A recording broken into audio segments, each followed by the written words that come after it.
বলেন সুবহান।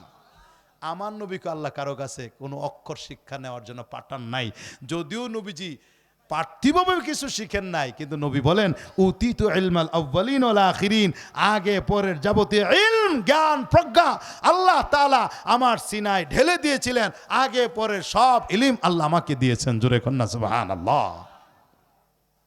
মুহতারাম হাজিরিন, নবীজি বললেন না আমি পড়তে পারি না। জিবরাইল আমিন নিজের সিনার সাথে আমার নবীর সিনাটা লাগায় এমন জোরে চাপ দিল, নবীজি বলেন মনে হচ্ছে আমার প্রাণবায়ু বের হয়ে যাবে। আমাকে বলল এখন আপনি পড়ুন। নবীজি বললেন না আমি পড়তে পারি না। আবার জিবরাইল আমাকে নিজের বুকের সঙ্গে লাগিয়ে সজোরে চাপ দিয়ে ছেড়ে দিয়ে বলল এখন পড়ুন। নবীজি বললেন না আমি তো পড়তে পারি না। এবার জিবরাইল আমিন নিজের বুকের সঙ্গে লাগিয়ে সজোরে চাপ দিয়ে ছেড়ে দিয়ে সূরাতুল আলাকের সূরা ইকরা বিসমির শুরুভাগের ৫খান আয়াত জিবরাইল তেলাওয়াত করলেন আর বললেন এখন আপনি তেলাওয়াত করুন। আল্লাহ পাকের মহিমা, আল্লাহ পাকের কি ইচ্ছা, এবার আমার নবীর জবান চালু হয়ে গেল। নবীজিও জিবরাইল থেকে ৫ আয়াত তেলাওয়াত শুনে নিজে তেলাওয়াত করতে লাগলেন। ইকরা বিসমি রাব্বিকাল্লাযী খালাক, খালাকাল ইনসানা মিন আলাক। ৫খান আয়াত তেলাওয়াত করলেন। জিবরাইল ডাক দিয়ে বলে ইয়া মুহাম্মাদু আনতা রাসূলুল্লাহ ওয়া আনা জিবরাইল। হে মুহাম্মদ, এতদিন পর্যন্ত আপনার পরিচয় ছিল মুহাম্মদ ইবনে আব্দুল্লাহ, আব্দুল্লাহর বেটা আব্দুল্লাহর ছেলে মুহাম্মদ।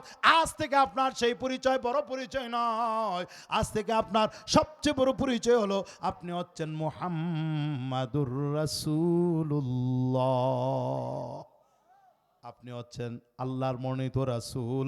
আপনার পরিচয় হলো আপনি হলেন রাসূলুল্লাহ, আল্লাহর মনোনীত রাসূল। আমার পরিচয় হলো আমার নাম জিবরাইল।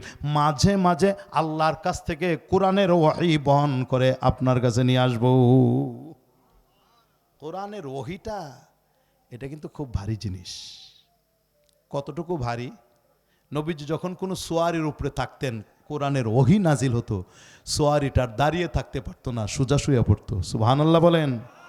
এক সাহাবী বলেন আমার রানের উপরে মাথা রেখে রাসূল আরাম করতেছিলেন, ঘুমিয়ে পড়েছেন, এর মধ্যে ওহী নাজিল হওয়া শুরু হলো।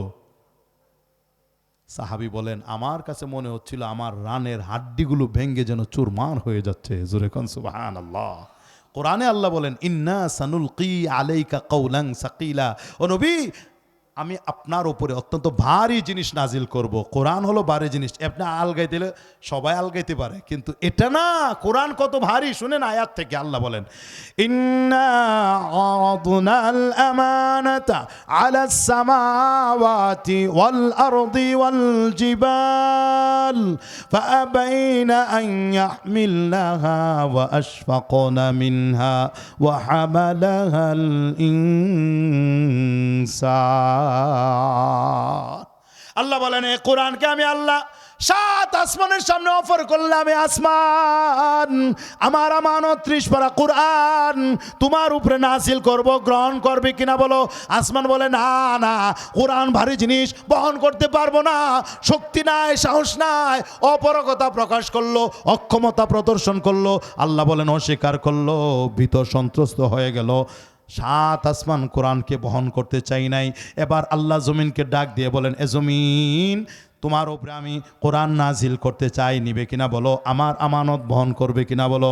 জমিন অস্বীকার করেছে, অক্ষমতা প্রকাশ করেছে, অপরগতা প্রকাশ করেছে। আল্লাহ আমার দ্বারা সম্ভব না, আমার এই শক্তি নাই, আমার সাহস নাই কোরআনকে বহন করার। আল্লাহ এবার পাহাড়গুলোকে ডাক দিয়ে বললেন এ পাহাড় তোমাদেরকে আমি অত্যন্ত শক্ত করে মজবুতির সঙ্গে তৈরি করেছি, যেহেতু তোমরা ভারী, তোমরা শক্তিশালী, তোমাদের উপরে আমি আল্লাহ কোরআন নাজিল করব, বহন করতে পারবে কিনা বলো? পাহাড় বলে আল্লাহ না, পারবো না, আমাদের হিম্মত নাই, আমাদের শক্তি নাই, আমাদের সাহস নাই। অপারগতা প্রকাশ করলো, অক্ষমতা প্রকাশ করলো, অস্বীকার করলো, ভীত সন্ত্রস্ত হয়ে গেল। আসমান কোরআনকে নেই নাই, জমিন কোরআনকে নেই নাই, পাহাড় পর্বত কোরআনকে নেই নাই। আল্লাহ বলেন ওয়া হামালাহাল ইনসান, কোরআনকে আসমান নিতে চাইলো না, কোরআনকে জমিন নিতে চাইলো না, কোরআনকে পাহাড় পর্বত নিতে চাইলো না, অবশেষে কোরআনকে বহন করেছে মানুষ। সুবহানাল্লাহ। এই জন্য আমি বলি আল্লাহ অফার করেছিলেন এই কোরআনকে, আসমানের সামনে পেশ করেছিলেন, আসমান নিতে চাই নাই, মানুষ নিয়েছে। আসমানের চেয়ে মানুষের দাম বেশি, ঠিক কিনা জোরে বলেন? এই কোরআন আল্লাহ জমিনের উপরে নাজিল করতে চেয়েছিলেন, জমিন নিতে চাই নাই, মানুষ গ্রহণ করেছে। এই জন্য জমিনের চেয়ে মানুষের দাম বেশি, ঠিক কিনা জোরে বলেন। এই কোরআনকে আল্লাহ অফার করেছিলেন পাহাড়ের কাছে, নিবে কিনা বলো, আমার কোরআন বহন করবে কিনা বলো। পাহাড় অস্বীকার করেছে, নিতে চাই নাই। যে জিনিস পাহাড় নিতে চাই নাই, মানুষ নিয়েছে, মানুষ বহন করেছে। অতএব পাহাড়ের চেয়েও মানুষের দাম আল্লাহর কাছে বেশি, আসমানের চেয়ে মানুষের দাম আল্লাহর কাছে বেশি, জমিনের চেয়েও কোরআনের মর্যাদার কারণে মানুষের দাম আল্লাহর কাছে বেশি, পাহাড় পর্বতের চেয়েও মানুষের দাম কোরআনের বদৌলতে আল্লাহর কাছে বেশি। এই জন্যে নবীজি হাদিসে বলছেন, আহলুল কোরআন হুম আহলুল্লাহি ওয়া খাসসাতুহু, যারা কোরআনওয়ালা, কোরআনের পাঠক, কোরআনের শিক্ষক, কোরআনওয়ালা যারা, তারা আল্লাহ পাকের প্রিয় ভাজন, তারা আল্লাহ পাকের অত্যন্ত দামি মানুষ, ভিআইপি পার্সন। জুড়ে কন্যা সুবহানাল্লাহ। আমরা যারা সাধারণ মানুষ অনেক সময় আলেমদেরকে মর্যাদা দিতে জানি না। হে উনি হাবেজ সাহেব, উনি ইমাম সাহেব, উনি মুয়াজ্জিন সাহেব, বাস আমরা তুচ্ছ তাচ্ছিল্য করি। কিন্তু এদের মর্যাদা যদি আমরা বুঝতে পারতাম, তাহলে এমন আচরণ কোনো হাফেজ, কোনো আলেম, কোনো ছাত্র, কোনো শিক্ষকের সাথে আমরা করতাম না। বুঝি না বলে আমরা এগুলো করি, ঠিক না বেঠি? বুঝবেন, চক্ষু যখন বন্ধ হয়ে যাবে তখন বুঝবেন, কিন্তু ওই সময় বুঝলে কোনো কাম হবে না। আমার বাজিরা বন্ধনা, তাহলে কোরআন অত্যন্ত ভারী জিনিস, ওহী অত্যন্ত ভারী জিনিস। আমার নবীর উপরে মাত্র 5খানা আয়াত নাজিল হয়েছে। শীতকাল ছিল, শীতের ভিতরে আমার নবীর সারা শরীর ঘেমে গরমাক্ত হয়ে গেছে। বুখারী শরীফের হাদিসে আছে, নবীজির কপাল ঘেমে গরমাক্ত হয়ে গেছে, কপাল থেকে টপ টপ করে মুক্তার দানার মতো ঘামগুলো ফুটা ফুটা করে ঝরতেছে। নবীজি কষ্ট করে পাহাড় থেকে নিচে নামলেন, সোজা চলে আসলেন খাদিজার ঘরে। খাদিজাকে ডেকে বলেন, খাদিজা জাম্মিলুনি, জলদি করে কম্বল দাও, কাঁথা দাও, বিছানা দাও, আমি শুয়ে পড়বো। আমার কেমন জানি লাগতেছে, আমার ভালো লাগতেছে না। লাকাদ খাশিতু আলা নাফসি, আমি আমার জীবনের উপরে বড় আশঙ্কা করতেছি, আমি মনে হয় বাঁচবো না, আমার আশঙ্কা হইতেছে, আমি শুয়ে যাব, তাড়াতাড়ি শোয়ার ব্যবস্থা করো। মা খাদিজা জলদি করে নরম বিছানা আয়োজন করে দিলেন। আমার নবী সেখানে শুয়ে পড়লেন। এবার হযরত খাদিজা নবীজির মাথার পাশে বসে বসে সান্ত্বনার বাণী শোনাইতে লাগলেন। কাল্লা ওয়াল্লাহি লা ইউখজিকাল্লাহু আবাদা, ওগো আমার প্রাণের স্বামী, কিসের এত দুশ্চিন্তা, কিসের পেরেশানি, কিসের টেনশন?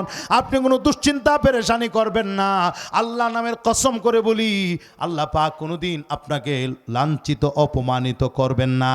কারণ আপনার ভিতরে এত এত গুণ আছে, এত এত গুণের সমাবেশ আপনার ভিতরে ঘটেছে।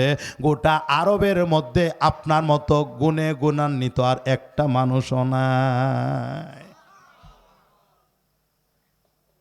কাল্লা ওয়াল্লাহি লা ইউখজিকাল্লাহু আবাদা ইন্নাকা লা তাসিলুর রাহিম ওয়া তাহমিলুল কাল্লা ওয়া তাকসিবুল মা'দুমা ওয়া তুঈনু আলা নওয়াইবিল হক। বেশ কয়েকটা গুণের কথা আম্মাজান খাদিজা এখানে বলেছেন।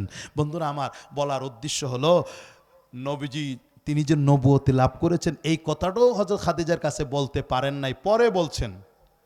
হযরত খাদিজা সর্বপ্রথম ঈমান আনছেন। জোরে কোন সুবহানাল্লাহ।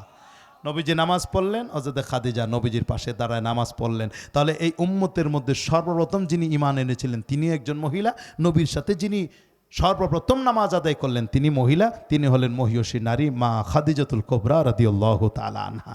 এই জন্যে আমি শুনছি অনেক মা বোন জমায়েত হয়েছে, আপনাদের চেয়েও অনেক গুণ বেশি, পুরুষদের চেয়েও অনেক গুণ বেশি আমার মায়েরা হাজির হয়েছে। তাদের সম্মানে শুধু আমি একটা হাদিস শোনা যায়, রসুল বলছেন যে আমল যদি মহিলারা 4টা করতে পারে, মাত্র 4টা আমল, শুধু 4টা আমল করবে, 4টা, আল্লাহর জান্নাত হলো 8টা, 4 দোকানে আল্লাহর 8টা জান্নাত তার জন্য খোলা থাকবে, সোজা ওই নারী জান্নাতে চলে যাবে। المرأة إذا صلت خمسها وصامت شهرها وحصنت فرجها وأطاعت بعلها فلتدخل من أي أبواب الجنة شاءت। আল্লাহ নেই বলেন, যে নারী 5 ওয়াক্ত নামাজ যথাযথভাবে আদায় করবে। 2 নম্বর, রমজান মাসে রোজা রাখা ফরজ, যে নারী রমজানের রোজাগুলো যথাযথভাবে পালন করবে। 3 নম্বর, যে নারী নিজের সতীত্বের লজ্জাস্থানের হেফাজত করবে। আর সতীত্বের হেফাজতের জন্য আল্লাহ কোরআনে কারিমের মধ্যে মা বোনদের জন্য পর্দার বিধানটাকে ফরজ করে দিয়েছেন। মনে রাখবেন মুসলমান, নামাজ যেমন ফরজ কোরআন দ্বারা প্রমাণিত, রোজা যেমন ফরজ কোরআন দ্বারা প্রমাণিত, হজ ফরজ কোরআন দ্বারা প্রমাণিত, যাকাত দেওয়া ফরজ কোরআন দ্বারা প্রমাণিত, সেভাবে পর্দাটাও